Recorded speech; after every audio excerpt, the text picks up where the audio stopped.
നമ്മളൊക്കെ എത്ര എത്ര തെറ്റാണ് ചെയ്യുന്നത്. എന്നാൽ ഈ കഴിഞ്ഞ ഒരു വർഷത്തെ തെറ്റുകളൊക്കെ പുറത്തു കിട്ടാനുള്ള ഒരു വഴി പറയട്ടെ. അപ്പൊ സ്വർഗത്തിൽ കൂടെ വേണമെന്ന് ആഗ്രഹിക്കുന്ന നിങ്ങളുടെ ഒരു സുഹൃത്തിന് ഈ വീഡിയോ ഷെയർ ചെയ്യാം. നമുക്ക് നാളെയും മറ്റന്നാളും ഒന്ന് നോമ്പ് നോക്കിക്കൂടെ? മുഹറം 9, 10 അതിനാണ് ഇനി വരുന്നത്.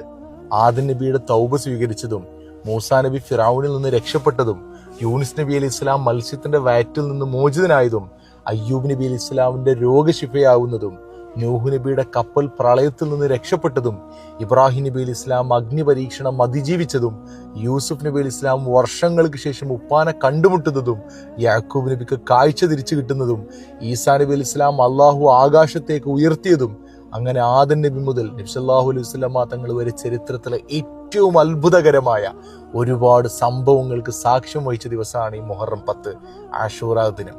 അന്ന് നോമ്പ് നോറ്റാല് കഴിഞ്ഞ ഒരു വർഷത്തെ തെറ്റുകുറ്റങ്ങളെയാണ് അള്ളാഹു പുറത്തു തരുന്നത്. റമദാൻ കഴിഞ്ഞാൽ ഏറ്റവും പ്രതിഫലമുള്ള നോമ്പാണിത്. നബി സല്ലല്ലാഹു അലൈഹി വസല്ലം തങ്ങൾ നോമ്പ് നോക്കുകയും അടുത്ത വർഷം ഞാൻ ജീവിച്ചിരിക്കുകയാണെങ്കിൽ മുഹറം 9 നോക്കുമായിരുന്നു എന്നാണ് പറഞ്ഞത്. അതുകൊണ്ട് എല്ലാവരും മുഹറം 9, 10 പറ്റുന്നവർ 11 ഈ സുന്നത്തായ നോമ്പ് നോക്കുക. അള്ളാഹു നമ്മെല്ലാവരും ഒരു ലോക വിജയികളിൽ ഉൾപ്പെടുത്തുമാറാവട്ടെ.